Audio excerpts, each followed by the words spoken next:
नमस्कार मित्रों, अपना डिज़ायर पॉइंट चैनल के एक नए वीडियो लेक्चर में मैं हूं अमित दुबे। और आज के इस वीडियो लेक्चर में हम कक्षा 12 हिंदी के पवन दूतिका अध्याय का अध्ययन कर रहे हैं। पिछले वीडियो लेक्चर में हमने यहाँ तक अध्ययन कर लिया था। अगर आपने पिछला वीडियो लेक्चर नहीं देखा तो हमारे चैनल की प्लेलिस्ट में जा कर के आप पिछला वीडियो लेक्चर देख सकते हैं। आज के इस वीडियो लेक्चर में हमें यहाँ से अध्ययन करना है। तो इस वीडियो लेक्चर में आगे बढ़ने से पहले मैं आप सबसे एक छोटा सा प्रॉमिस करता हूँ कि जब ये वीडियो लेक्चर कंप्लीट होगा तो आपके लिए ये चैप्टर धुआं होने वाला है, यानी बहुत ही बारीकी से और बहुत सरल शब्दों में मैं आज आपको ये चैप्टर पढ़ाने वाला हूँ। और आज के बाद ये चैप्टर आपके लिए बहुत ही ज़्यादा आसान हो जाएगा। तो यहाँ पर जाते जाते पहुँच मथुरा धाम में उत्सुका हो, न्यारी शोभा वर नगर की देखना मुग्ध होना।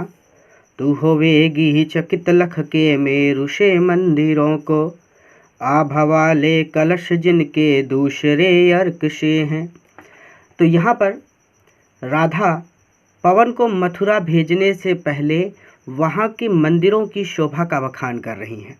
ठीक है, तो वो राधा कहती हैं पवन से कि हे पवन, जाते जाते जब तुम अपने मार्ग में आगे बढ़ोगी तो तुम पहुंच जाओगी। कहाँ पहुंच जाओगी? मथुरा धाम। तो तुम मथुरा पहुंच जाओगी। राधा पवन से कहती हैं कि हे पवन, जब तुम आगे जाओगी तो तुम मथुरा पहुंच जाओगी। और मथुरा के आगे वो कहते हैं उत्सुका हो। मथुरा पहुंचकर तुम उत्सुक हो उठोगी, उत्सुक हो जाओगी। क्यों उत्सुक हो जाओगी? क्योंकि न्यारी शोभा, जो मथुरा नगरी की शोभा है वो न्यारी है, वो अद्भुत है। अब जैसे आप किसी नए स्थान पर जाते हैं तो आप सोचते हैं कि इस नए शहर में आए हैं तो ये भी देख लें, वो भी देख लें, वहाँ पर क्या है वो देख लें, यानी नई नई चीज़ें देखने के लिए आप उत्सुक हो जाते हैं ना। तो उसी तरह से राधा पवन से कहती हैं कि हे पवन, जब तुम अपने मार्ग में और आगे बढ़ोगी तो तुम मथुरा पहुँच जाओगी। और मथुरा नगरी की शोभा जो है वो न्यारी है, मथुरा नगरी की शोभा अद्भुत है। और वहाँ पहुंचकर तुम मथुरा नगरी को देखने के लिए उत्सुक हो उठोगी। और फिर आगे कहती हैं कि वर नगर, वर नगर, वर का मतलब यहाँ पर श्रेष्ठ। ठीक है, वर मतलब श्रेष्ठ, नगर मतलब नगर। अब चूंकि वर नगर तुम उत्सुक हो उठोगी मथुरा नगरी की सुंदरता को देखने के लिए, तो ऐसे में तुम वर नगर की यानी मथुरा नगरी की सुंदरता को देखना, अर्थात तुम अपनी उत्सुकता पर रोक मत लगाना, बल्कि मथुरा नगरी की सुंदरता को देखना और मुग्ध होना। अर्थात कहाँ मुग्ध होना? मथुरा नगरी की सुंदरता को देखकर उस पर मुग्ध होना। क्लियर हो गया? तो राधा पवन से कहती हैं कि हे पवन, जब तुम अपने मार्ग में और आगे बढ़ोगी तो तुम मथुरा पहुंच जाओगी। अब चूंकि मथुरा नगरी की शोभा अत्यंत अद्भुत है, इसीलिए वहां पहुंचकर तुम मथुरा नगरी को देखने के लिए उत्सुक हो उठोगी। ऐसे में तुम अपनी उत्सुकता पर रोक मत लगाना, बल्कि मथुरा नगर की सुंदरता को देखना और उसकी सुंदरता को देखकर उस पर मुग्ध होना। आगे कहते हैं कि तू होवेगी, तुम हो जाओगी चकित, आश्चर्यचकित हो जाओगी। लख के, लख के मतलब देख के, मेरु से, मेरु का मतलब सुमेरु पर्वत।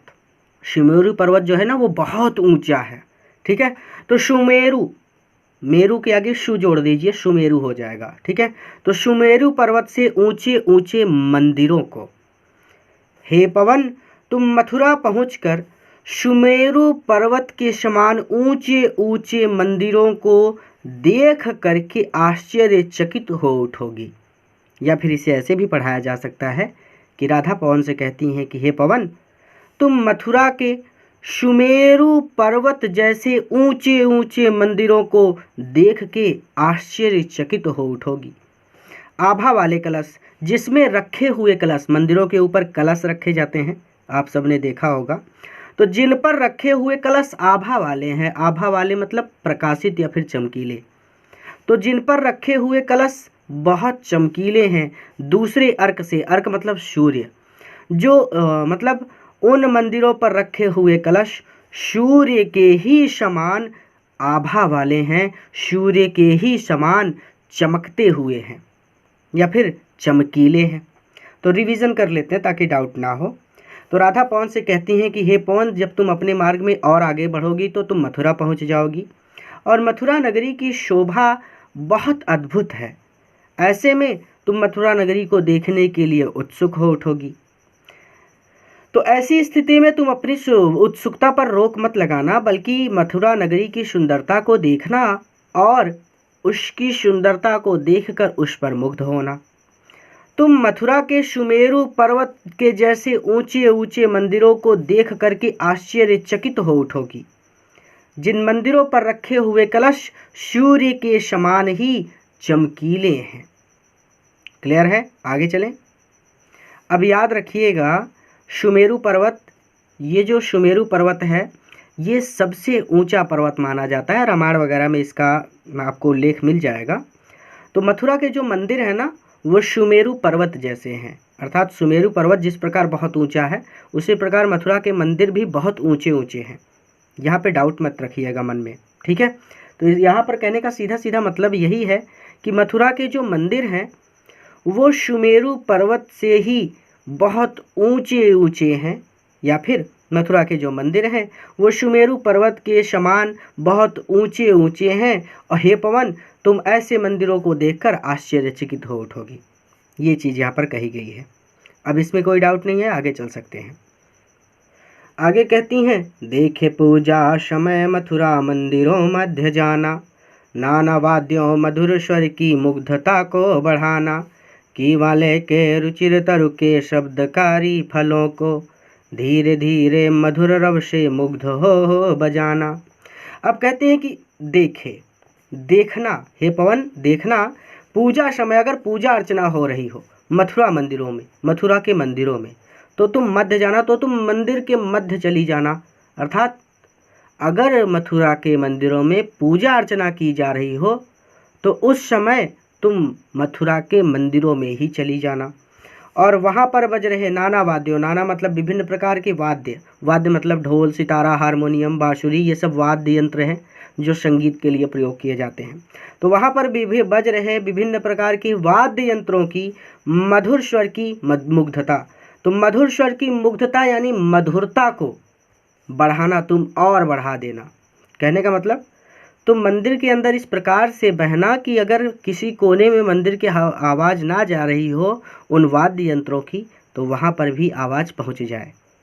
जैसे बहुत ज़ोरों से आंधी चल रही हो, आप किसी व्यक्ति को बुला रहे हो, तो आंधी के होने की वजह से आपकी आवाज़, अगर वो व्यक्ति बहुत दूर पर खड़ा है ना, तो आपको बहुत ज़ोरों से चिल्लाकर बोलना पड़ेगा और फिर भी वो व्यक्ति नहीं सुनता। क्यों? क्योंकि हवा में ये गुण होता है।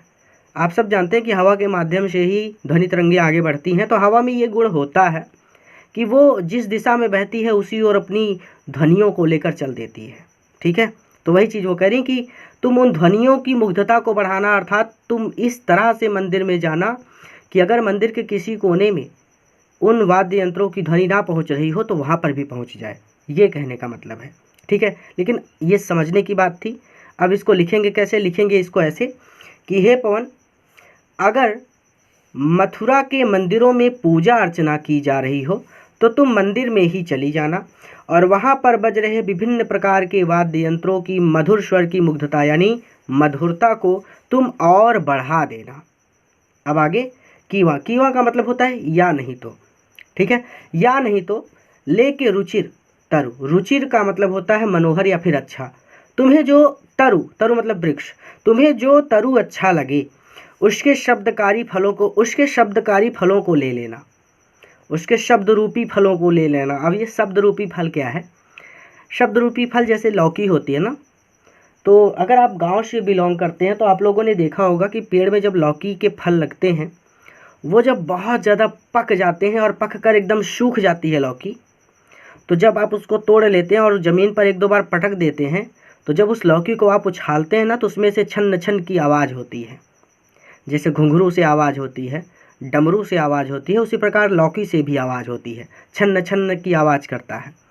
अगर नहीं देखा तो आपके माता पिता होंगे, उनसे आप चर्चा कीजिए इस बारे में, वो आपको बताएंगे। और इस प्रकार के वाद्य यंत्र ना दक्षिण भारत में बनाए जाते हैं। हो सकता है आपने यहाँ पर ना देखा हो, लेकिन दक्षिण भारत में ये चीज़ें होती हैं। आप गूगल पर सर्च करेंगे तो आपको मिल जाएंगी। तो कहते हैं कि कीवा या नहीं तो, ठीक है, या नहीं तो तुम कोई रुचिर तरु ले लेना, या नहीं तो तुम अपनी पसंद से, रुचिर मतलब तुम्हारी पसंद का, जो तुम्हें अच्छा लगे, तरु मतलब वृक्ष, तुम अपनी पसंद से कोई वृक्ष ढूंढ लेना। कैसा वृक्ष ढूंढ लेना? जिसके शब्दकारी फल हो, अर्थात जिसके फलों से आवाज होती हो। क्लियर है यहाँ तक? या नहीं तो तुम अपनी इच्छा से या फिर अपनी पसंद से कोई ऐसा वृक्ष ढूंढ लेना जिसके फलों से आवाज होती हो। या फिर इसे ऐसे भी पढ़ा जा सकता है कि तुम अपनी इच्छा से किसी वृक्ष के शब्द रूपी फलों को ले लेना। और क्या करना? धीरे धीरे, अब तुम उस वृक्ष के अगल बगल से धीरे धीरे बहना, ताकि मधुर रव से मुग्ध हो बजाना। अब देखिए, हवा किसी भी चीज़ को बजा नहीं सकती, लेकिन हवा जब बहुत ज़ोरों से बहती है तो पेड़ के पत्तों से छन्न छन्न की आवाज़ होने लगती है। आंधी आ जाए बहुत ज़ोरों की तो पेड़ के पत्तों से भी आवाज़ होने लगती है, आंधी से भी आवाज़ होती है। तो वही चीज़ वो कह रहे हैं कि धीरे धीरे मधुर रव से तुम उस पेड़ के अगल बगल से इतने धीरे से गुजरना, या फिर उस पेड़ के अगल बगल से ऐसे बहने लगना कि मुग्ध हो बजाना। बजाने का मतलब ये है कि उस वृक्ष के फलों से आवाज़ निकलने लगे। क्लियर है? तो या नहीं तो तुम अपनी पसंद से कोई ऐसा वृक्ष ढूंढ लेना जिसके फलों से आवाज़ होती हो, और उस वृक्ष के अगल बगल से तुम इस तरह से गुजरना कि उसके या फिर उस वृक्ष के फलों से आवाज़ होने लगे।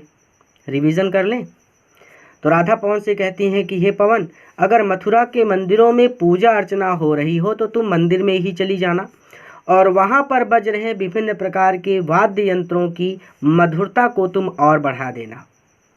या नहीं तो तुम अपनी पसंद से कोई तरु ढूंढ लेना, कोई ऐसा वृक्ष ढूंढ लेना जिसके फलों से आवाज़ निकलती हो, और तुम उस वृक्ष के अगल बगल से ऐसे बहने लगना कि उस वृक्ष के फलों से आवाज़ होने लगे या फिर आवाज़ निकलने लगे।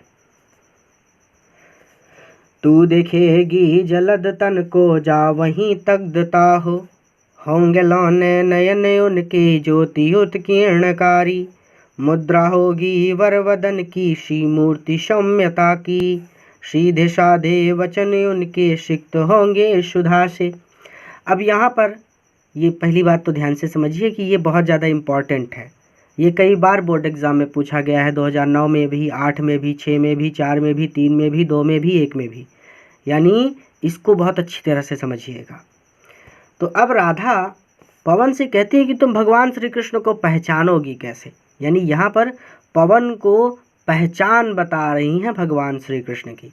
तो तू देखेगी, हे पवन, राधा पवन से कहती है कि हे पवन, तू देखेगी, मथुरा पहुँचने पर तुम देखोगी जलद तन को। जलद तन मतलब बादल के समान शरीर वाले, अर्थात श्री कृष्ण को। जा वहीं तग्धता हो, वहीं तग्धता हो, तग्धता का मतलब होता है तल्लीन होकर। तो हे पवन, तुम मथुरा पहुँचने पर बादल के समान शरीर वाले भगवान श्री कृष्ण को उन्हीं में तल्लीन होकर देखोगी। तल्लीन होकर देखने का मतलब होता है कि भगवान इतने सुंदर हैं कि तुम्हारी दृष्टि एक बार उन पर पड़ गई तो तुम्हारी दृष्टि उनसे हटेगी नहीं। वो बहुत सुंदर हैं, ये चीज़। तो उन्हीं में तुम तल्लीन होकर भगवान श्री कृष्ण को देखोगी। और होंगे लोने नयन उनके, होंगे अर्थात होंगे लोने नयन। लोने नयन मतलब, लोने मतलब सलोने, सुंदर, नयन मतलब नेत्र। उनके नेत्र बहुत ही सुंदर होंगे, और क्या, उनके ज्योति उत्कीर्णकारी, यानी उनके नेत्र बहुत सुंदर होंगे और ज्योति उत्कीर्णकारी। ज्योति उत्कीर्णकारी का मतलब होता है प्रकाश बिखेरने वाले, और उनके नेत्रों से प्रकाश निकल रहा होगा। तो उनकी आंखें या फिर उनके नेत्र बहुत ही सुंदर होंगे और उनके नेत्रों से प्रकाश निकल रहा होगा। मुद्रा, मुद्रा का मतलब होता है भाव भंगिमा। होगी वरवदन की, वरवदन मतलब सुंदर मुख। मूर्ति सी सौम्यता, सौम्यता मतलब सुंदर या फिर कांतिमान की। तो अब इसको मुद्रा को छोड़िए, आप सीधा सीधा साइलेंट करके ऐसे पढ़ लीजिए कि वरवदन, वरवदन मतलब सुंदर मुख। तो भगवान श्री कृष्ण के सुंदर मुख को देखकर ऐसा प्रतीत होगा जैसे कोई मूर्ति सौम्यता की हो, अर्थात जैसे कोई मनोहर मूर्ति हो। सौम्य का मतलब होता है बहुत ही ज़्यादा सुंदर, ठीक है। तो सौम्य का मतलब सुंदर, तो सौम्य मूर्ति हो यानी बहुत ही ज़्यादा सुंदर। जो बहुत ज़्यादा सुंदर हो ना, वो मन को हर लेता है, अर्थात उसे देखने लगो तो मन नहीं करता कि उससे निगाह हटा लें। तो मनोहर या फिर बहुत ही ज़्यादा सुंदर कह दीजिएगा, याद ना रहे तो उनके सुंदर मुख को देखकर ऐसा प्रतीत होगा जैसे वह कोई मनोहर मूर्ति हो या फिर जैसे वह कोई बहुत सुंदर मूर्ति हो। और सीधे साधे वचन, सीधे साधे वचन, वचन मतलब शब्द, और उनके द्वारा बोले गए शब्द सिक्त होंगे। सिक्त मतलब डूबे हुए होंगे या फिर सींचे हुए होंगे सुधा से। सुधा का मतलब होता है अमृत। और भगवान श्री कृष्ण के द्वारा बोले गए शब्द तुम्हें अमृत से सींचे हुए प्रतीत होंगे। क्लियर हो गया। तो राधा पवन से कहती हैं कि हे पवन, मथुरा पहुँचने पर तुम जलद तन को बादल के समान शरीर वाले अर्थात भगवान श्री कृष्ण को उन्हीं में तल्लीन होकर देखोगी। और उनके नयन, उनके नेत्र बहुत सुंदर होंगे और उनकी आंखों से प्रकाश निकल रहा होगा। उनके सुंदर मुख को देखकर ऐसा प्रतीत होगा जैसे वह कोई मनोहर मूर्ति हो। और उनके द्वारा बोले गए शब्द तुम्हें अमृत से सींचे हुए प्रतीत होंगे। नीले फूले कमल दल सी गात की श्यामता है, पीला प्यारा वसन कटी में पहनते हैं फबीला, छोटी काली अलक मुख की कांति को है बढ़ाती, सदृष्टों में नवल तन की फूटती सी प्रभा है। अब यहाँ पर फिर से वही भगवान श्री कृष्ण के रूप का बखान कर रही हैं।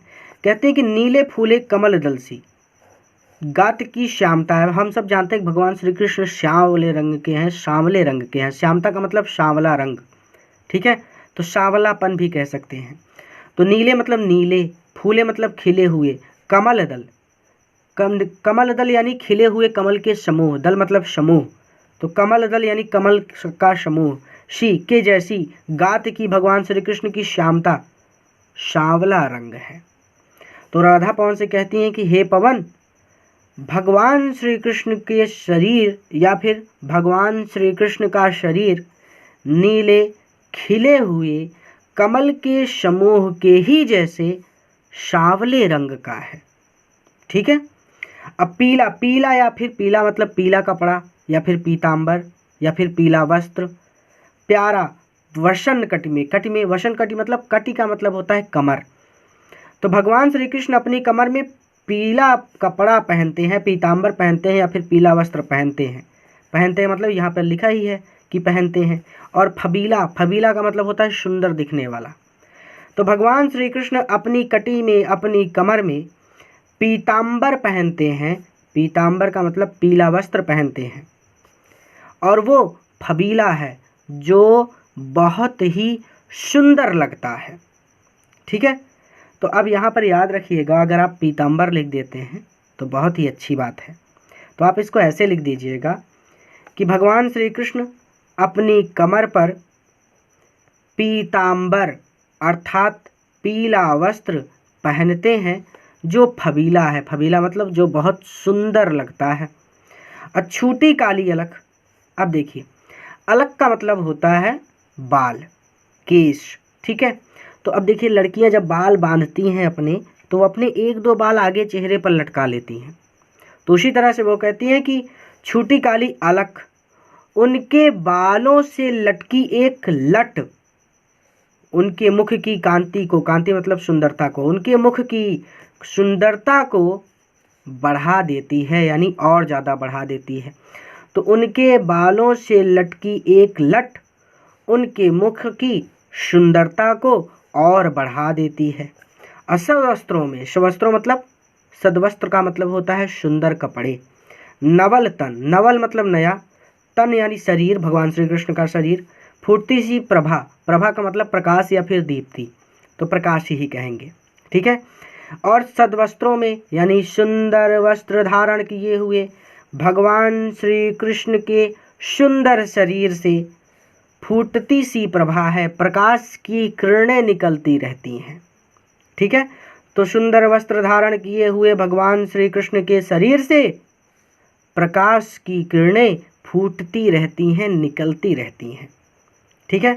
तो यहाँ पर राधा पवन से कहती हैं कि हे पवन, भगवान श्री कृष्ण का शरीर नीले खिले हुए कमल के समूह के जैसे ही सांवले रंग का है और वो अपनी कमर में पीतांबर अर्थात पीला वस्त्र पहनते हैं जो बहुत सुंदर लगता है और उनके बालों से लटकी एक लट उनके चेहरे की या फिर उनके मुख की सुंदरता को और बढ़ा देती है। और सुंदर वस्त्र धारण किए हुए भगवान श्री कृष्ण के सुंदर शरीर से प्रकाश की किरणें फूटती रहती हैं या फिर प्रकाश की किरणें निकलती रहती हैं। आगे कहती हैं, साचे ढाला शकल वपु है दिव्य सौंदर्यशाली, शतपुष्पों सी सुरभि उनकी प्राण संपोषिका है, दोनों कंधे वृषभ वर्षे हैं बड़े ही सजीले, लंबी बाहें कलभ कर सी शक्ति की पेटिका है। अब फिर से यहाँ पर भगवान श्री कृष्ण का रूप रंग बता रही हैं कि कैसे दिखते हैं। तो राधा पवन से कहती हैं कि हे पवन, साचे ढाला शकल वपु, शकल वपु यानी संपूर्ण शरीर, भगवान श्री कृष्ण का संपूर्ण शरीर साचे ढला है, साचे में ढला हुआ है अर्थात सुडौल है। तो भगवान राधा पवन से कहते हैं कि भगवान श्री कृष्ण का संपूर्ण शरीर या फिर ऐसे कि भगवान श्री कृष्ण का शरीर, सकल वपु मतलब संपूर्ण शरीर, तो भगवान श्री कृष्ण का शरीर या फिर संपूर्ण शरीर जैसे आपको याद हो जाए आप याद कर लीजिएगा। ठीक है। तो राधा पवन से कहती हैं कि हे पवन, भगवान श्री कृष्ण का संपूर्ण शरीर साँचे में ढला हुआ है अर्थात सुडौल है, अदिव्य सौंदर्यशाली जो बहुत ही ज़्यादा सुंदर दिखता है या फिर जिसे देखकर अलौकिक सौंदर्य के दर्शन का आभास होता है।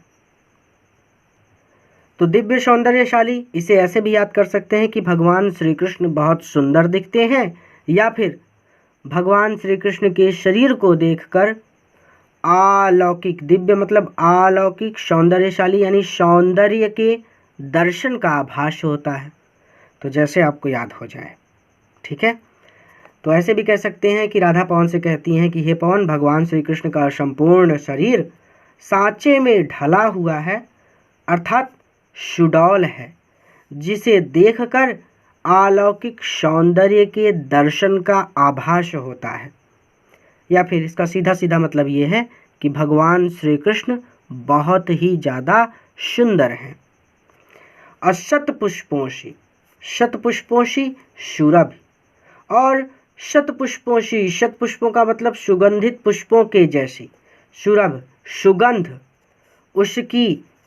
उसकी प्राण संपोषिका है। इसका मतलब यहाँ पर कि भगवान श्री कृष्ण के शरीर से शतपुष्पोषी सुगंधित पुष्पों के ही जैसी सुगंध निकलती रहती है जो प्राण संपोषिका है, जो प्राणों का पोषण करने वाली है अर्थात मन को आनंदित कर देने वाली।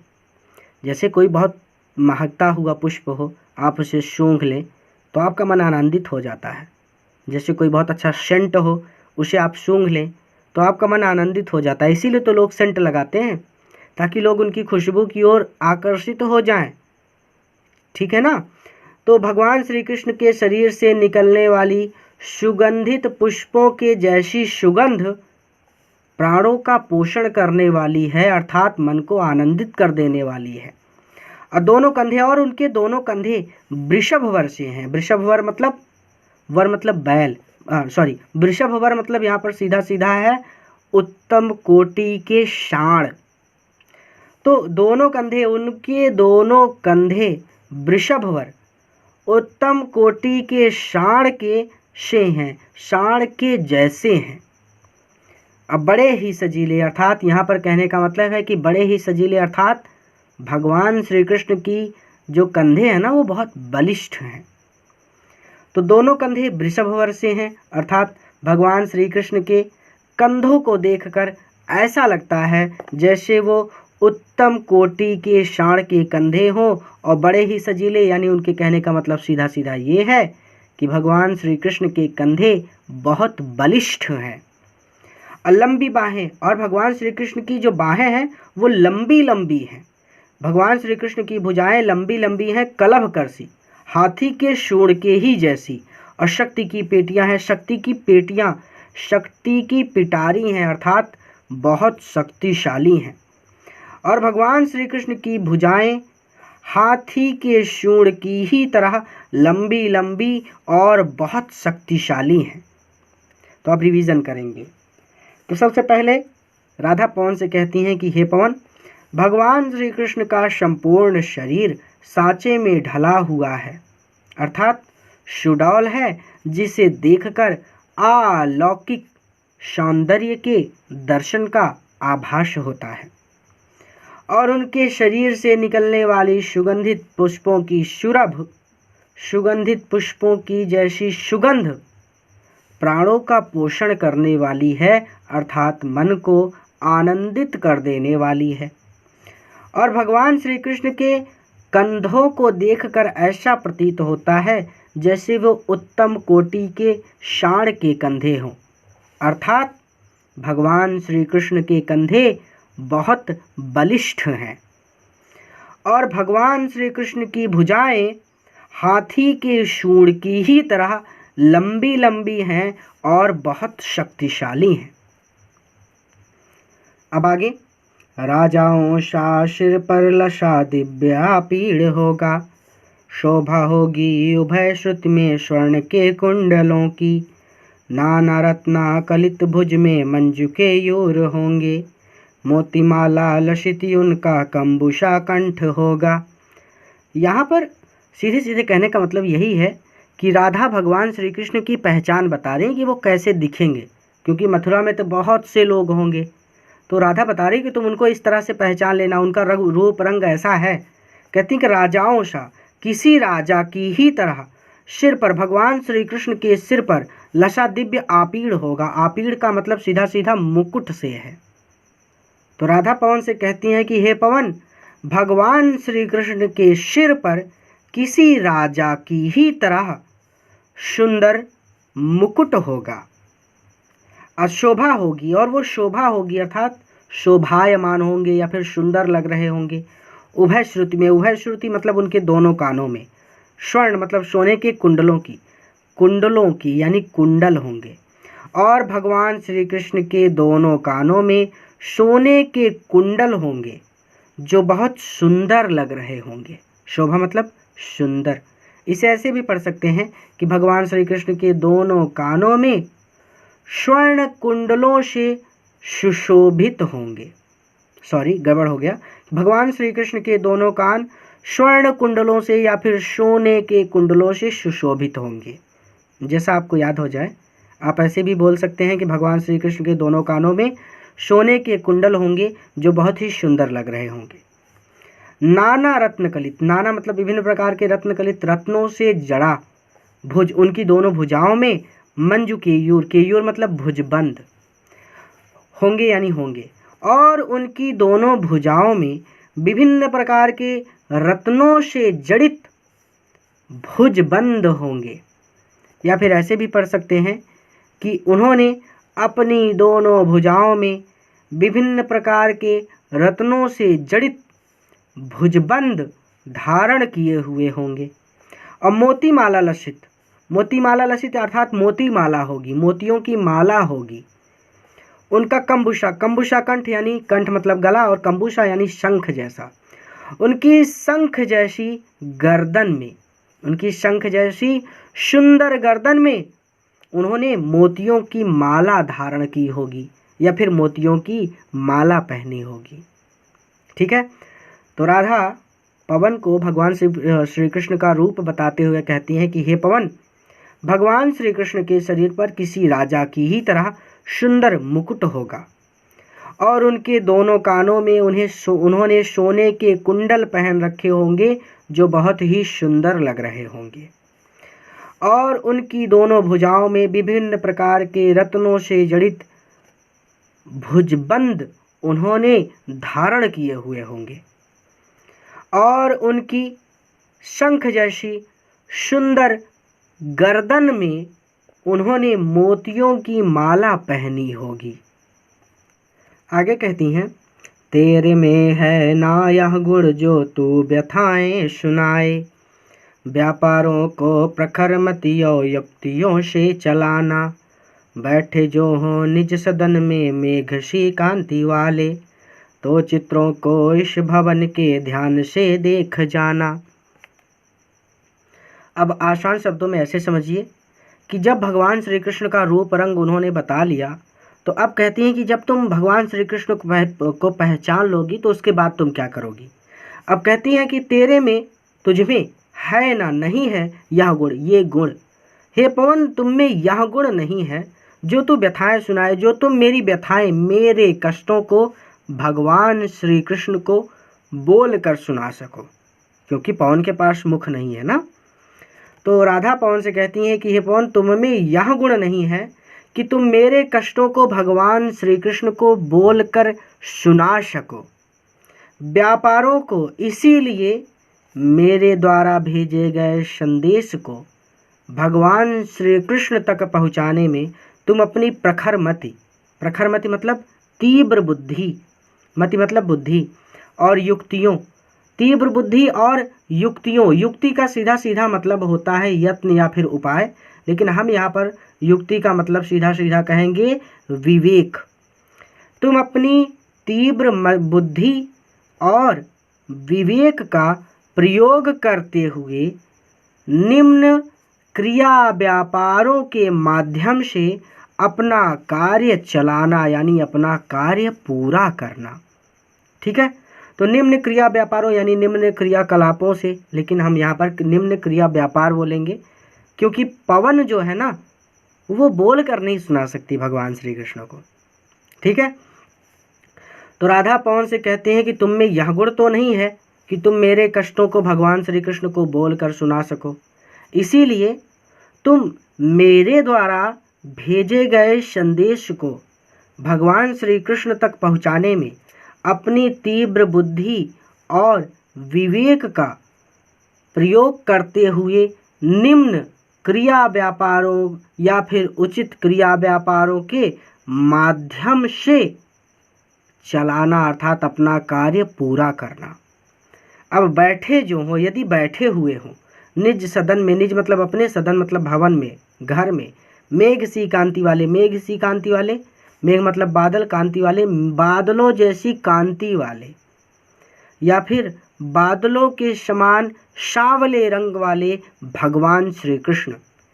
यदि बादलों जैसी कांति वाले या फिर बादलों जैसे सांवले रंग वाले भगवान श्री कृष्ण अपने घर में बैठे हों, तो चित्रों को इस भवन में, तो इस भवन में, उनके भवन में या फिर उनके घर में लगे चित्रों को ध्यान से देख जाना। तुम ध्यान पूर्वक देखना। ठीक है, जाना यानी जाकर ध्यान पूर्वक देखना। रिवीजन कर ले, फिर उसके आगे क्या करना है वो बताएंगी। तो राधा पवन से कहते हैं कि हे पवन, तुम में यह गुण नहीं है कि तुम मेरे कष्टों को भगवान श्री कृष्ण को बोलकर सुना सको, इसीलिए मेरे द्वारा भेजे गए संदेश को भगवान श्री कृष्ण तक पहुँचाने में तुम अपनी तीव्र बुद्धि और विवेक का प्रयोग करते हुए उचित क्रिया व्यापारों के माध्यम से अपना काम पूरा करना। यदि मथुरा पहुँचने पर भगवान श्री कृष्ण अपने घर में या फिर अपने भवन में बैठे हुए मिले, तो तुम उनके भवन में लगे हुए चित्रों को ध्यान पूर्वक देखना। अब देखिए आगे,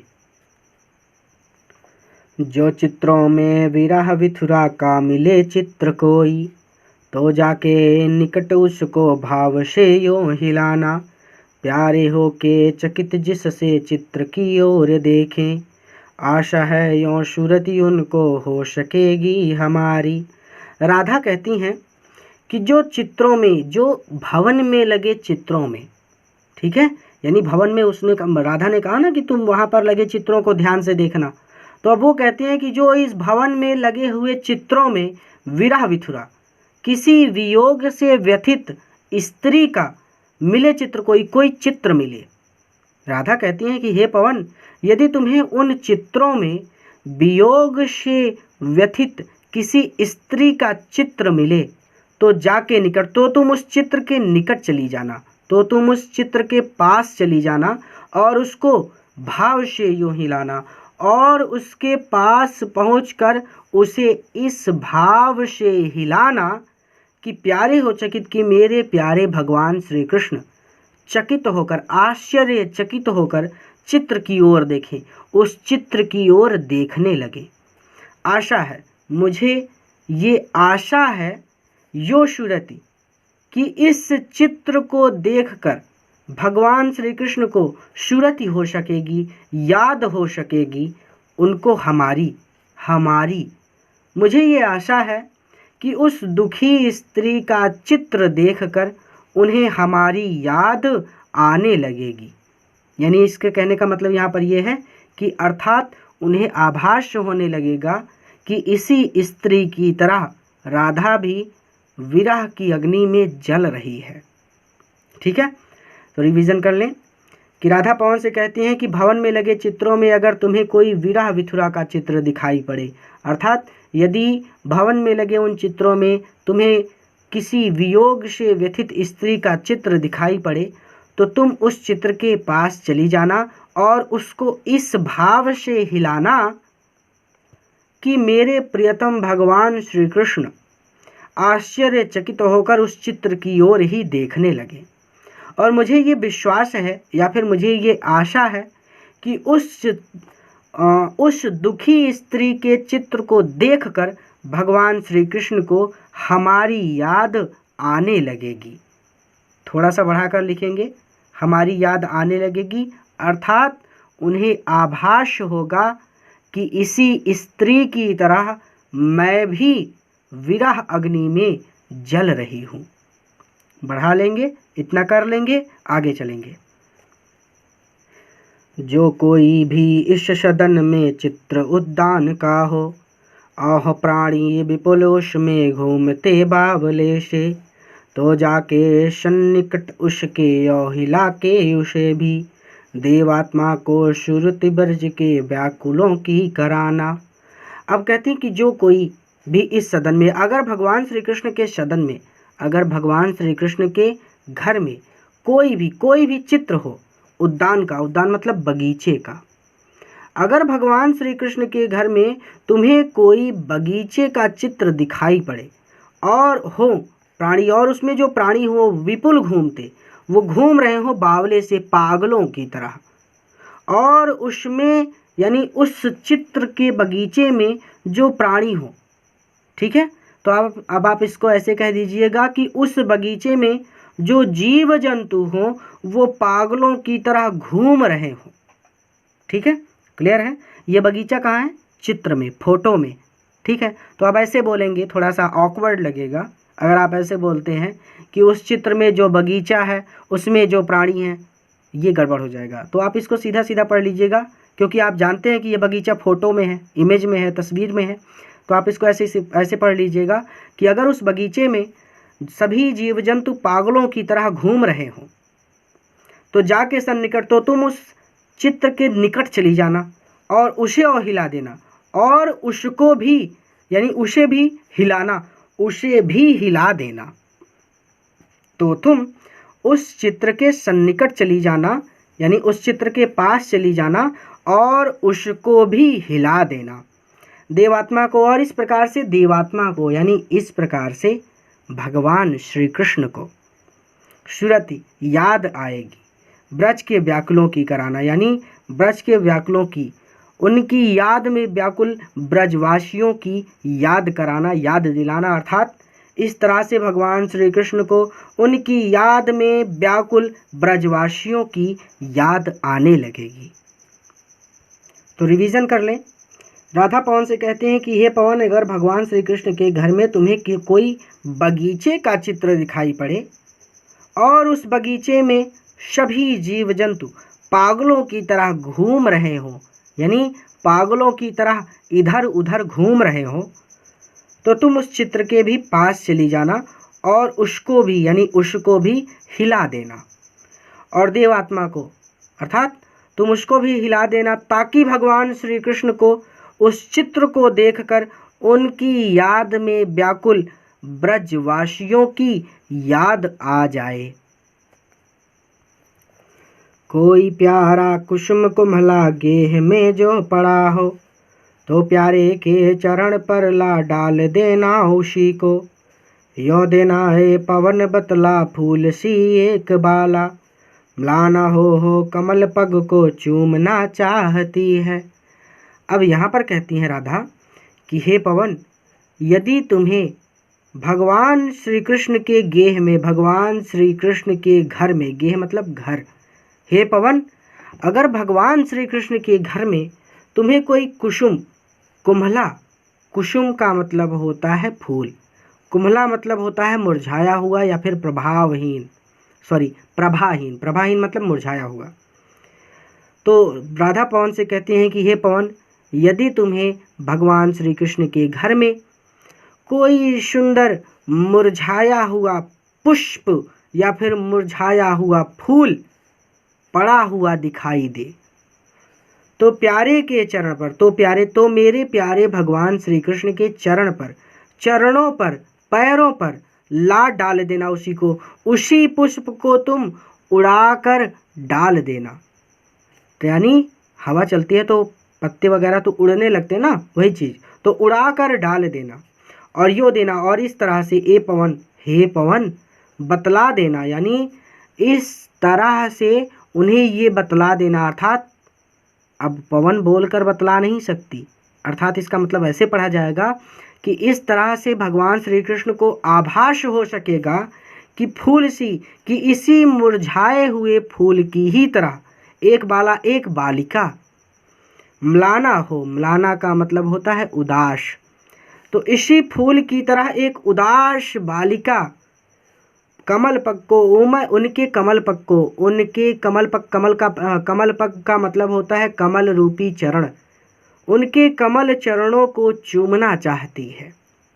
यानी राधा पवन से कहते हैं कि हे पवन, यदि भगवान श्री कृष्ण के घर में तुम्हें कोई मुरझाया हुआ, ऐसे पढ़िए, राधा पवन से कहती हैं कि हे पवन, यदि भगवान श्री कृष्ण के घर में तुम्हें कोई सुंदर मुरझाया हुआ पुष्प दिखाई पड़े, तो उसी पुष्प को तुम मेरे प्रियतम भगवान श्री कृष्ण के पैरों पर उड़ाकर डाल देना, उसी को यानी उसी पुष्प को। तो उसी पुष्प को तुम मेरे प्रियतम भगवान श्री कृष्ण के पैरों पर उड़ाकर डाल देना। और यो देना ये पवन बतला, अर्थात ताकि उन्हें ये आभास हो सके कि मुरझाए हुए फूल की ही तरह एक उदास बालिका या फिर एक उदास ब्रज की बाला, ब्रज की बाला आपको याद नहीं होगा तो आप बाला का मतलब सीधा सीधा बालिका ही याद कर लीजिए, ठीक है। तो यो देना है पवन बतला, यानी इस तरह से, या फिर ताकि भगवान श्री कृष्ण को ये आभास हो सके कि मुरझाए हुए फूल की ही तरह एक उदास बालिका व्याकुल होकर उनके चरण कमलों को चूमना चाहती है। या फिर आप चरण कमल नहीं लिखना चाहते तो आप ऐसे लिख दीजिएगा कि व्याकुल होकर उनके चरण चूमना चाहती है। आगे चलें। जो प्यारे मंजू पवन या वाटिका में खड़े हों, छिद्रों में जा क्वणित करना वेणुषा की चिकों को, यो होवेगी सूरति उनको सर्व गोपांगना की, जो है वंशी श्रवण रुच से दीर्घ उत्कंठ होती। अब यहाँ पर कहती हैं कि जो मेरे प्यारे, राधा कहती हैं पवन से कि हे पवन, यदि तुम्हें मेरे प्यारे, राधा के प्यारे कौन है? भगवान श्री कृष्ण। तो राधा पवन से कहती हैं कि यदि तुम्हें मेरे प्रियतम भगवान श्री कृष्ण किसी मंजू उपवन, उपवन का मतलब होता है बगीचा, वाटिका का मतलब भी होता है बगीचा। तो हम उपवन को उपवन पढ़ लेंगे और वाटिका को बगीचा पढ़ लेंगे। इसी तरह से आप बोर्ड में भी लिख दीजिएगा, हर जगह आप ऐसे ही पढ़िएगा, कोई दिक्कत नहीं है। तो राधा पवन से कहती हैं कि हे पवन, यदि तुम्हें मेरे प्रियतम भगवान श्री कृष्ण किसी उपवन अथवा बगीचे में खड़े नजर आए, छिद्रों में जा, तो तुम छिद्रों में चली जाना। किसके छिद्रों में? क्वड़ित करना। क्वड़ित का मतलब होता है, यहाँ पर क्वड़ित का मतलब बजाने से है। क्वड़ित का मतलब बजाना। वेणु का मतलब होता है बांसुरी की तरह, वेणुसा यानी बांसुरी की तरह। कीचकों को, कीचक, कीचक का मतलब होता है बांस।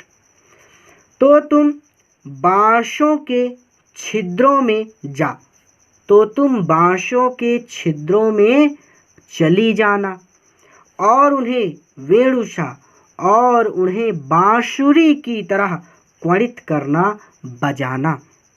ठीक है।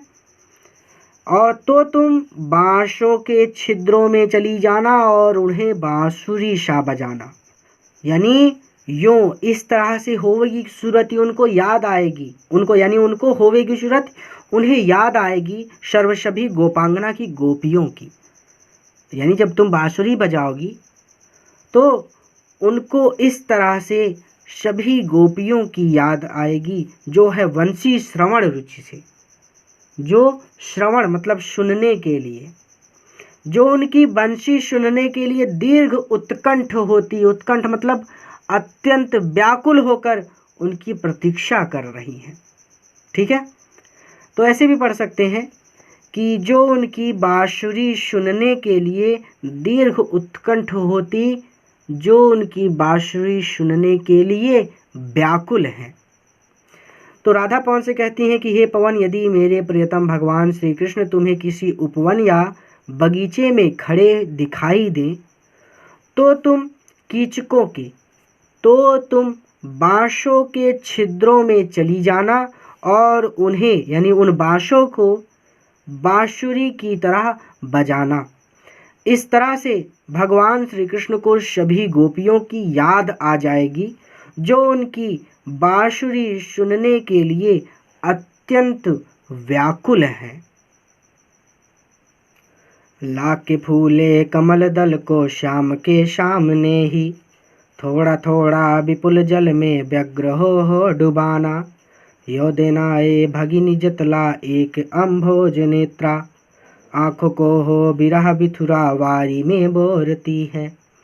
अब यहाँ पर कहती हैं कि ला के फूले कमल दल को श्याम के सामने ही, हे पवन दूतिका, मेरे प्यारे श्याम, मेरे प्रियतम भगवान श्री कृष्ण के सामने ही, समक्ष ही या फिर सामने ही फूले खिले हुए कमल दल, कमल की पंखुड़ियों को लाना, या फिर ऐसे पढ़ लीजिए कि मेरे प्रियतम भगवान श्री कृष्ण के सामने खिले हुए कमल की पंखुड़ियों को लाकर थोड़ा थोड़ा करके विपुल जल में व्यग्र व्याकुल होकर डुबाना। तो व्यग्र हो यानी व्याकुल होकर थोड़ा थोड़ा जल में डुबाना। ये क्लियर हो गया कि मेरे प्रियतम भगवान श्री कृष्ण के सामने खिले हुए कमल की पंखुड़ियों को लाकर व्याकुल होकर थोड़ा थोड़ा जल में डुबाना। और यो देना ये भगिनी, ये भगिनी, भगिनी मतलब होता है बहन।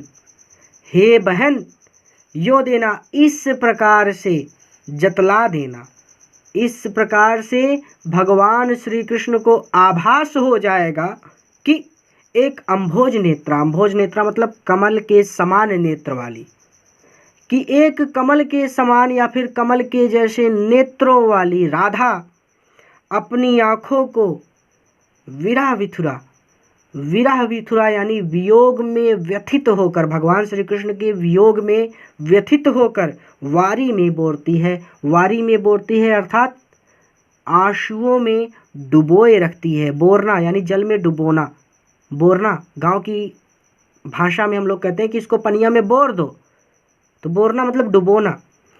तो इस तरह से भगवान श्री कृष्ण को आभास होगा कि एक कमल जैसे नेत्रों वाली राधा भगवान श्री कृष्ण के वियोग में या फिर उनके वियोग में व्यथित होकर अपने नेत्रों को जल में ही या फिर आंसुओं में ही डुबोए रखती है। यानी बढ़ाकर थोड़ा सा लिख दीजिएगा, अर्थात दिन रात रोती रहती है।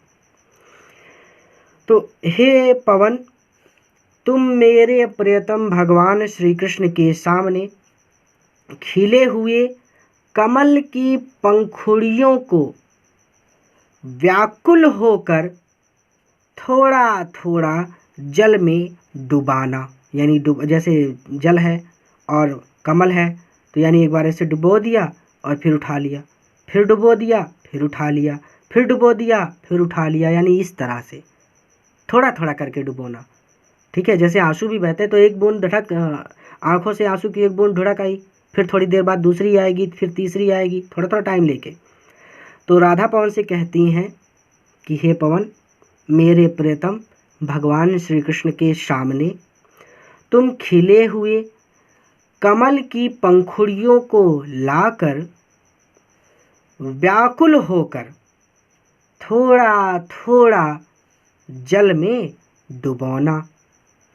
यो देना ये भगिन बतला, ताकि हे बहन यो देना, यह देख कर जतला, यह देख कर भगवान श्री कृष्ण को इसका आभास हो जाएगा कि एक अम्भोज नेत्र, कि कमल जैसे नेत्रों वाली राधा विरह विथुरा में वियोग में व्यथित होकर अपने नेत्रों को आंसुओं में डुबोए रखती है, अर्थात दिन रात रोती रहती है। धीर लाना वहन करके नीप का पुष्प कोई, और प्यारे के चपल दृग के सामने डाल देना। ऐसे देना प्रकट दिखला नित्य आशंकिता हो, कैसे होती विरहवश मैं नित्य रोमांचिता हूँ। अब यहाँ पर राधा पवन से कहती हैं, यानी एक तरह से आप ये समझिए कि अगर आपसे इनका प्रसंग पूछ लिया जाए तो इस तरह से आप यहाँ पर सीधा सीधा लिख दीजिएगा कि राधा पवन को अपना संदेश सुनाने की विधियाँ बता रही हैं। अब कौन से पद्यांश में कौन सी विधि है ये आपको लिखनी होगी। तो एक तरह से यहाँ पर ये विधियाँ बता रही कि कौन कौन सी विधि अपनाकर तुम मेरा संदेश भगवान श्री कृष्ण को बता सकती हो। तो धीरे लाना, धीरे से लाकर, राधा पवन से कहती कि हे पवन धीरे से लाना, वहन करके, यानी धीरे से लाना, यानी धीरे से उठाकर लाना। नीप का पुष्प कोई नीप का पुष्प, नीप का मतलब होता है कदम्ब का पुष्प मतलब फूल। तो राधा पवन से कहते हैं कि हे पवन, तुम कोई नीप का पुष्प, कोई कदम्ब का पुष्प वहन कर लाना, कोई कदम्ब का फूल लाना, और प्यारे के और मेरे प्यारे भगवान श्री कृष्ण के चपल दृग। चपल दृग, अब चपल का मतलब होता है चंचल, दृग का मतलब होता है आँख। तो मेरे प्रियतम भगवान श्री कृष्ण की आँखों के सामने डाल देना, रख देना। ठीक है। तो राधा पवन से कहती हैं कि हे पवन, मेरे प्यारे भगवान श्री कृष्ण की चंचल आँखों के सामने तुम कोई नीप का पुष्प, कोई कदम्ब का फूल धीरे से लाकर रख देना। ठीक है। ऐसे देना प्रकट, और इस प्रकार से प्रकट कर देना, अर्थात इस प्रकार से यह प्रकट हो सकेगा कि दिखला देना, यानी इस प्रकट से दिखला देना, यानी इस प्रकार से ये प्रकट हो सकेगा कि नित्य आशंकिता हो, कि मैं कैसे आशंकाओं से, यानी मैं किस प्रकार शंकाओं से घिरी रहती हूँ। अर्थात ऐसे देना प्रकट दिखला, यानी जिससे यह प्रकट हो सके कि मैं उनके वियोग में नित्य, मैं उनके वियोग में प्रतिदिन किस प्रकार आशंकिता हो, शंकाओं से घिरी रहती हूँ। और कैसी होती? विरहवश। विरहवश का मतलब होता है वियोग के अधीन। वियोग का अधीन यानी भगवान श्री कृष्ण के मिलने के अधीन है वो ना, वो मिलना चाहते हैं भगवान श्री कृष्ण से।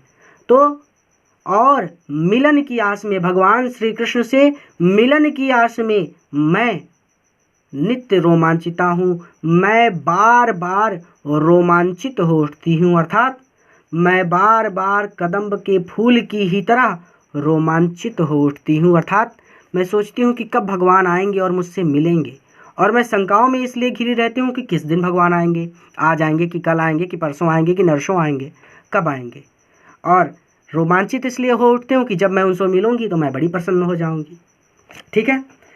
तो राधा पवन से कहती हैं कि हे पवन, मेरे प्यारे या फिर मेरे प्रियतम भगवान श्री कृष्ण की चंचल आंखों के सामने, सामने मतलब सामने, धीरे से तुम कोई कदम्ब का फूल लाकर रख देना, और ऐसे देना प्रकट दिखला जिससे यह प्रकट हो सके कि मैं उनके वियोग में प्रतिदिन किस प्रकार शंकाओं से घिरी रहती हूँ, और उनसे मिलने की आश में कदम्ब के फूल की ही तरह मैं बार बार रोमांचित हो उठती हूँ। आगे चलें। बैठे नीचे जिस विटप के श्याम होवे उसी का, कोई पत्ता निकट उनके नेत्र के ले हिलाना, यो प्यारे को विद्युत करना चातुरी से दिखाना, मेरे चिंता विजित चित्त का क्लांत हो कांप जाना। अब यहाँ पर राधा पवन से कहती हैं कि हे पवन, बैठे नीचे जिस विटप के, विटप का मतलब होता है पेड़, श्याम, हे पवन दूतिका, मेरे श्याम, मेरे प्रियतम भगवान श्री कृष्ण जिस पेड़ के नीचे बैठे होवे, जिस पेड़ के नीचे बैठे हो उसी का, उसी पेड़ का, उसी पेड़ का कोई पत्ता, कोई पत्ता निकट उनके नेत्र के, उनकी आँखों के सामने लाकर हिलाना, यानी उसी पेड़ का कोई पत्ता उनकी आँखों के सामने लाकर चतुराई से हिलाना। राधा कहती हैं कि हे पवन, मेरे प्रियतम भगवान श्री कृष्ण जिस पेड़ के नीचे बैठे हो उसी पेड़ का कोई पत्ता भगवान श्री कृष्ण की आँखों के सामने लाकर उसे बड़ी चतुराई से हिलाना, और यो प्यारे को विदित करना, इस प्रकार से विदित करना यानी इस प्रकार से बतलाना। अब इस प्रकार यहाँ पर इसको ऐसे पढ़ेंगे कि इस प्रकार मेरे प्रियतम भगवान श्री कृष्ण को विदित करना, इस बात से अवगत करा देना, चातुरी से दिखाना यानी चतुराई से हिलाना, ये तो मैंने पहले ही बता दिया। तो इस बात को आप ऐसे पढ़ेंगे कि यो प्यारे को विद्युत करना, चातुरी से दिखाना, यानी वो तो हिलाने की बात थी पत्ते को, कि तुम चतुराई पूर्वक उस पत्ते को हिलाना, और यहाँ पर ये आगे कहते हैं कि यो प्यारे को विद्युत करना चातुरी से, यानी इस प्रकार भगवान श्री कृष्ण को इस बात से विदित करना, इस बात से अवगत करा देना कि मेरे चिंता विजित, मेरे चिंता विजित, चिंता विजित का मतलब होता है चिंता द्वारा जीते गए, चित्त मतलब हृदय, तो मेरे चिंता द्वारा, या फिर आप ऐसे पढ़ लीजिए कि मेरे हृदय को चिंता विजित है, अर्थात चिंता ने किस प्रकार जीत लिया है। और क्लांत हो काँप जाना, क्लांत का मतलब होता है थका हुआ, और किस प्रकार मुझे काँप जाना, यानी क्लांत हो काँप जाना यानी किस प्रकार मुझे थका दिया है, अर्थात चिंता ने मेरे चित्त को, मेरे हृदय को किस प्रकार जीत लिया है और मुझे किस प्रकार थका दिया है। अर्थात सीधे सीधे आप इसको ऐसे कह सकते हैं कि राधा हर समय भगवान श्री कृष्ण के बारे में ही चिंता करती रहती हैं कि वो कब आएंगे। ठीक है, तो रिवीजन करेंगे बहुत आसान शब्दों में। राधा पवन से कहती हैं कि हे पवन, मेरे प्रियतम भगवान श्री कृष्ण जिस पेड़ के नीचे बैठे हों उसी पेड़ का कोई पत्ता उनकी आँखों के सामने लाकर बड़ी ही चतुराई से हिलाना, और यूँ प्यारे को विद्युत करना, यानी इस प्रकार तुम मेरे प्रियतम को इस बात से अवगत करा देना कि मेरे हृदय को चिंता ने किस प्रकार जीत लिया है और मुझे किस प्रकार थका दिया है, अर्थात मैं हमेशा भगवान श्री कृष्ण के बारे में ही चिंतित रहती हूँ। क्लियर हो गया? हो सकता है किसी को ना समझ में आया हो। तो आसान शब्दों में यहाँ पर कहने का मतलब सीधा सीधा ये है, नीचे वाली लाइनों से आपको दिक्कत हो रही होगी, मैं समझ सकता हूँ कि यो प्यारे को विदित करना, इसका मतलब यहाँ पर विदित कर देना, यानी इस प्रकार तुम भगवान श्री कृष्ण को अवगत करा देना। चातुरी से दिखाना, यानी उस पत्ते को तुम बहुत चतुराई पूर्वक हिलाना। तो चतुराई से पत्ता हिलता रहेगा, इधर उधर ही होता रहेगा। तो भगवान श्री कृष्ण को जैसे आप चिंतित हो जाएं, रिजल्ट आने का टाइम हो और घर में ऐसी हालत हो कि बहुत मार पड़ेगी अगर फेल हो गए, तो आप एकदम चिंतित हो जाएंगे कि पास होंगे कि नहीं होंगे। एक जगह बैठे नहीं रहा जाएगा आपसे, कहीं यहाँ पर, कहीं यहाँ पर, कहीं यहाँ पर, कहीं यहाँ पर, कहीं यहाँ पर, ऐसे होते रहेंगे। बहुत ज़्यादा चिंता हो जाए तो आप परेशान हो जाते हैं। तो वही कहते हैं कि तुम उस पत्ते को बहुत चतुराई से हिलाना और यो प्यारे को विदित करना, यानी इस प्रकार से भगवान श्री कृष्ण को इस बात से अवगत करा देना कि चिंता विजित, मेरे चित्त को, यानी मेरे चित्त को, मेरे हृदय को चिंता ने किस प्रकार विजित कर लिया है, चिंता ने किस प्रकार जीत लिया है। और क्लांत हो काँप जाना, अर्थात क्लांत होने का मतलब थका देना, मुरझाया भी होता है। तो इस बात का मतलब कि क्लांत हो काँप जाना अर्थात मुझे किस प्रकार थका दिया है। और काँप जाना यानी पत्ता वो काँप रहा है ना, यानी हिलाने का मतलब पत्ते को ऐसे ऐसे करके, इसका मतलब सीधा सीधा कि जैसे पत्ता इधर उधर हिल रहा है, उसी तरह से मैं भी, चिंता ने मुझे जीत लिया और मैं काँप रही हूँ, अर्थात मैं हमेशा आपके बारे में ही चिंतित हूँ। ये चीज़ यहाँ पर कही जा रही है। तो एक बार फिर से रिवीजन कर लेते हैं ताकि बहुत सारा जो इधर उधर हो गया है वो सब क्लियर हो जाए। तो राधा कहती है कि हे पवन, मेरे प्रियतम भगवान श्री कृष्ण, जिस पेड़ के नीचे बैठे हों उसी पेड़ का कोई पत्ता उनकी आंखों के सामने लाकर बड़ी ही चतुराई पूर्वक हिलाना। यो प्यारे को विदित करना, यानी इस प्रकार भगवान को इस बात से अवगत करा देना कि मेरे हृदय को चिंता ने किस प्रकार जीत लिया है और किस प्रकार मुझे थका दिया है। अर्थात भगवान श्री कृष्ण से अलग होकर मैं हर क्षण उन्हीं के बारे में चिंतित रहती हूँ। सूखी जाती मलिन लतिका जो धारा में पड़ी हो, तो पावों के निकट उसको श्याम केला गिराना। यो सीधे से प्रकट करना प्रीति से वंचिता हो, मेरा होना अति मलिन यो नित्य सुख ते जाना। अब कहती हैं कि सूखी जाती मलिन, मलिन मतलब उदास, लतिका मतलब लता या फिर बेल, धरा मतलब धरती या फिर जमीन, पड़ी हो यानी पड़ी हो।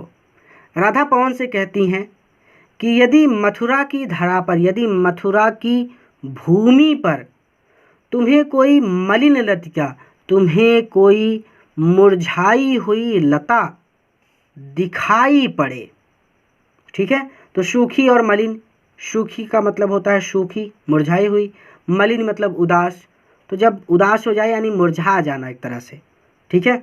तो सूखी जाती मलिन यानी सीधा सीधा हम पढ़ लेंगे उदास या फिर मुरझाई हुई, और लतिका मतलब लता। तो राधा पवन से कहती हैं कि यदि मथुरा की भूमि पर तुम्हें कोई मुरझाई हुई लता दिखाई पड़े, तो पाँवों के निकट, तो उसे पैरों के निकट, निकट यानी उसको, यानी उस लता को पाँवों के निकट श्याम के, तो उस लता को भगवान श्री कृष्ण के पैरों के पास ला गिराना, ले जाकर गिरा देना। यो सीधे से, और इस प्रकार से सीधे सीधे, इस प्रकार से स्पष्ट रूप से प्रकट करना, ये प्रकट हो जाएगा प्रीति से कि उनके प्रेम से वंचिता हो, कि उनके प्रेम से अलग रहकर, वंचित मतलब अलग, वंचित मतलब अलग या फिर विहीन, या फिर वंचित को वंचित ही पढ़ सकते हैं, कि उनके प्रेम से अलग होकर मेरा, मैं होना अति मलिन, मैं किस प्रकार मलिन होती जा रही हूँ, मैं किस प्रकार उदास हूँ, अर्थात मुरझा गई हूँ और सूखते जाना, और सूखती जा रही हूँ नित्य, और सदा सूखती जा रही हूँ। देखिए राधा पवन से कहती हैं कि हे पवन, यदि मथुरा की भूमि पर तुम्हें कोई मुरझाई हुई लता दिखाई पड़े, तो उस लता को तुम मेरे प्यारे भगवान श्री कृष्ण के पैरों के पास लाकर गिरा देना, और यूँ सीधे से प्रकट करना। इस तरह से ये बात स्पष्ट हो जाएगी कि उनके प्रेम से वंचित होकर, उनके प्रेम से अलग होकर मैं भी उसी लता की तरह मुरझाकर सदैव सूखती जा रही हूँ। क्लियर हो गया कि मैं भी यानी मेरा होना अति मलिन, यानी मैं भी मलिन हूँ। मलिन मतलब उदास हूँ, उदास हूँ अर्थात मुरझाई हुई हूँ, अर्थात मैं भी उसी लता की तरह मुरझा गई हूँ और नित्य सूखती जाना और दिन प्रतिदिन सूखती जा रही हूँ। तो ऐसे लिख दीजिएगा इसको कि मेरा होना अति मलिन अर्थात मैं भी उसी लतिका की ही तरह मुरझाकर नित्य सूखते जाना, मुरझाकर सदा सूखते जा रही हूँ। कोई पत्ता नवल तरु का पीत जो हो रहा हो, तो प्यारे के दृग युगल के सामने लाओ उसे ही। धीरे धीरे संभल रखना और उन्हें ये बताना, पीला होना प्रबल दुख से प्रोसिता शाह हमारा। अब राधा पवन से कहती हैं कि हे पवन, कोई पत्ता, अगर कोई पत्ता नवल तरु का, नवल तरु यानी नए पेड़ का, पीत जो हो रहा हो, पीत मतलब पीला हो जो हो रहा हो, पीला जो पड़ रहा हो, यदि किसी नए पेड़ का पत्ता, कोई पत्ता पीला जो हो रहा हो, पीला पड़ रहा हो, ठीक है। तो राधा पवन से कहती हैं कि हे पवन, यदि तुम्हें किसी नए पेड़ के कोई पत्ते पीले पड़ते हुए दिखाई पड़े तो प्यारे के, तो मेरे प्यारे भगवान श्री कृष्ण के दृग युगल, दृग युगल का मतलब होता है दोनों आँखें, ठीक है। तो दोनों आँखें यानी आँखों के सामने, सामने ला उसे ही लाकर धीरे धीरे, धीरे से संभाल कर रख देना और उन्हें ये बताना कि पीला होना, कि मैं भी पीली पड़ती जा रही हूँ प्रबल दुख से यानी दुखी होकर। प्रोसिताशा, प्रोसिता का मतलब होता है पति से बिछड़ी हुई स्त्री।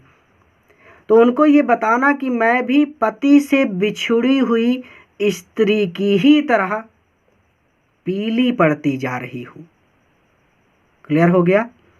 राधा पवन से कहती हैं कि हे पवन, अगर तुम्हें किसी नए पेड़ का कोई पत्ता पीला पड़ता हुआ दिखाई पड़े तो तुम मेरे प्रियतम भगवान श्री कृष्ण के सामने उसी पत्ते को लाकर धीरे से संभाल कर रख देना और उन्हें ये बताना कि कैसे, सॉरी आप ऐसे पढ़ लीजिएगा कि उन्हें ये बताना और उन्हें ये बताना कि पति से बिछड़ी हुई स्त्री सा, यानी पति से बिछड़ी हुई स्त्री के समान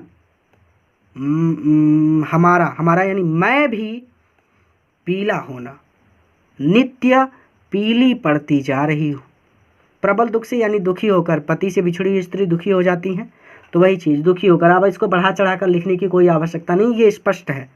2 लाइन छोड़ रहा हूँ, 2 शब्द छोड़ रहा हूँ, इससे डरिए मत, ठीक है। तो धीरे से संभाल कर रख देना और उन्हें ये बताना कि पति से बिछड़ी हुई स्त्री की ही तरह हम भी यानी मैं भी नित्य पीली पड़ती जा रही हूँ। यों प्यारे को विदित करके सर्व मेरी व्यथाएं, धीरे धीरे वहन करके पाँव की धूल हिलाना, थोड़ी सी भी चरण रज जो ला न देगी हमें तू, हाँ कैसे तो व्यथित चित्त को बोध मैं दे सकूंगी। यानी यों। अब राधा कहती हैं कि यों का मतलब सीधा सीधा कि इस प्रकार हमारे द्वारा बताए गए उपायों को अपनाकर तुम भगवान श्री कृष्ण, मेरे प्यारे भगवान श्री कृष्ण को विदित करना, अवगत कराना सर्व मेरी व्यथाएं, मेरे सभी कष्टों से। व्यथा का मतलब कष्ट, दुख, तकलीफ या फिर व्यथा। तो यूं अर्थात भगवान श्री कृष्ण के पास भेजा था ना पवन को, तो राधा पवन से कहती हैं कि यूं, यानी राधा पवन से कहती हैं कि मेरे द्वारा बताए गए उपायों को अपनाकर तुम मेरे प्यारे भगवान श्री कृष्ण को मेरे सभी कष्टों से अवगत कराना, और धीरे धीरे वाहन करके और धीरे धीरे ले आना पाँव की धूल, भगवान श्री कृष्ण के पैरों की धूल लाना, अर्थात तुम आते हुए भगवान श्री कृष्ण के पैरों की धूल लेती आना, वाहन करके, यानी धीरे धीरे वाहन करके, यानी जब हवा चलती है तो थोड़ी बहुत धूल उड़ने लगती है, वो चीज़। तो धीरे धीरे वाहन करके पाँव की धूल लाना, यानी सीधे सीधे कि धीरे धीरे वाहन करके, यानी जब तुम आने लगना तो आते हुए भगवान श्री कृष्ण के पैरों की धूल लेते आना। थोड़ी सी भी, अगर तुम थोड़ी सी भी चरण रज का मतलब होता है पैरों की धूल, जो ना ला देगी हमें यदि तुम भगवान श्री कृष्ण के पैरों की थोड़ी सी भी धूल लाकर नहीं दोगी, या फिर यदि तुम भगवान श्री कृष्ण के पैरों की थोड़ी सी भी धूल लाकर हमें नहीं दोगी, हाँ तो कैसे, तो फिर कैसे मैं व्यथित चित्त को, मैं अपने दुखी मन को बोध दे सकूंगी, कैसे बहला सकूंगी, या फिर कैसे समझा सकूंगी। अर्थात अगर तुम भगवान श्री कृष्ण के पैरों की थोड़ी सी धूल लाकर हमें नहीं दोगी, या फिर थोड़ी सी काट दीजिए, यदि तुम भगवान श्री कृष्ण के पैरों की धूल लाकर हमें नहीं दोगी तो हम हमारे व्यथित चित्त को, तो हम हमारे दुखी मन को किस तरह से समझा सकेंगे, अर्थात समझा नहीं सकेंगे। तो यूँ यानी राधा पवन से कहते हैं कि इस प्रकार मेरे द्वारा बताए गए उपायों को अपनाकर तुम मेरे प्यारे भगवान श्री कृष्ण को मेरे सभी कष्टों से अवगत कराना, और वापस आते हुए तुम भगवान श्री कृष्ण के पैरों की धूल लेते आना, क्योंकि अगर तुम भगवान श्री कृष्ण के पैरों की धूल लाकर हमें नहीं दोगी तो हम हमारे दुखी मन को समझा नहीं सकूंगी। ऐसे पढ़ लीजिए, क्योंकि अगर तुम भगवान श्री कृष्ण के पैरों की धूल लाकर हमें नहीं दोगी तो मैं मेरे दुखी मन को समझा नहीं सकूंगी। ठीक है, क्लियर हो गया। एक एक वर्ड मैंने नहीं पढ़ा है, ये दिक्कत हो सकती है आपको। तो एक एक वर्ड का मतलब सीधे सीधे कि यहाँ से छोड़ा था ना, कि थोड़ी मतलब थोड़ी सी, चरण रज यानी पैरों की धूल, जो लाकर नहीं दोगी हमें तुम, तो कैसे व्यथित चित्त को, तो फिर कैसे व्यथित चित्त को अपने दुखी मन को बोध समझा सकूंगी, मैं कैसे समझा सकूंगी। तो वही कहती हैं कि यो इस प्रकार मेरे द्वारा बताए गए उपायों को अपनाकर तुम भगवान श्री कृष्ण को मेरे सभी कष्टों से अवगत कराना, और वापस आते हुए भगवान श्री कृष्ण के पैरों की धूल लेते आना, क्योंकि अगर तुम भगवान श्री कृष्ण के पैरों की धूल लाकर हमें नहीं दोगी तो मैं मेरे दुखी मन को समझा नहीं सकूंगी। पूरी होवे ना यदि तुझसे अन्य बातें हमारी, तो तू मेरी विनय इतनी मान ले और चली जा, छू के प्यारे कमल पग को प्यार के साथ आ जा, जी जाऊंगी हृदय तल में मैं तुझी को लगा के। अब कहते हैं कि पूरी होवे, अगर पूरी ना हो सके, राधा पवन से कहते हैं कि यदि पूरी ना हो सके तुझसे, तुमसे अन्य बातें हमारी, यानी हमारे द्वारा बताए गए कार्य। राधा पवन से कहते हैं कि हे पवन, यदि तुमसे हमारे द्वारा बताए गए कार्य पूरे ना हो सके तो मेरी विनय इतनी मान ले, तो तुम मेरी इतनी विनती मान लो और चली जाओ, अर्थात मथुरा चली जाओ। ठीक है, तो आप इसको साइलेंट कर दीजिए कि मथुरा चली जाओ। तो आप केवल इतना पढ़ लीजिए, तो तू मेरी विनय इतनी मान ले, तो तुम मेरी बस एक विनती मान लो, छू के प्यारे की, छू के प्यारे, छू मतलब स्पर्श करके प्यारे मेरे प्रियतम भगवान श्री कृष्ण के कमल पग मतलब कमल रूपी चरण, प्यार के साथ प्रेम पूर्वक आजा, चली आना। तुम मेरे प्रियतम भगवान श्री कृष्ण के कमल रूपी चरणों को प्रेम पूर्वक स्पर्श करके चली आना। ठीक है, तो राधा पवन से कहते हैं कि हे पवन, यदि तुमसे हमारे द्वारा बताए गए कार्य या फिर हमारे द्वारा समझाए गए कार्य पूरे ना हो सके तो तुम मेरी केवल एक विनती मान लो। विनती क्या है कि मेरे प्रियतम भगवान श्री कृष्ण के कमल रूपी चरणों को प्रेम पूर्वक स्पर्श करके तुम चली आना। अजी जाऊंगी, मैं जी उठूंगी, अर्थात मैं स्वयं को जीवित रख सकूंगी हृदय तल में। हृदय तल में यानी हृदय से लगाकर, तुझी को यानी तुम्हें ही लगा के यानी लगाकर, और मैं तुमको ही अपने हृदय से लगाकर जी जाऊंगी, जी उठूंगी, अर्थात जीवित रह सकूंगी। और मैं तुमको ही अपने हृदय से लगा के जीवित रह सकूंगी। ठीक है, तो रिवीजन कर लें सीधा सीधा। राधा पवन से कहती हैं कि हे पवन, यदि तुमसे हमारे द्वारा बताए गए अन्य कार्य पूरे ना हो सके तो तुमसे मेरी केवल एक विनती है, तुम मेरे प्रियतम भगवान श्री कृष्ण के कमल रूपी चरणों को प्रेम पूर्वक स्पर्श करके चली आना, और मैं तुमको ही अपने हृदय से लगाकर जीवित रह सकूंगी, अर्थात मैं तुमको ही अपने हृदय से लगाकर स्वयं को जीवित रख सकूंगी। तो यहीं पर यह चैप्टर कंप्लीट होता है। इसे अपने मित्रों के साथ भी ज़रूर शेयर कीजिएगा ताकि वो भी इससे लाभ ले सकें। पूरा वीडियो देखने के लिए धन्यवाद। किसी नए वीडियो लेक्चर में किसी नए चैप्टर के साथ मैं आपसे फिर से मिलूँगा।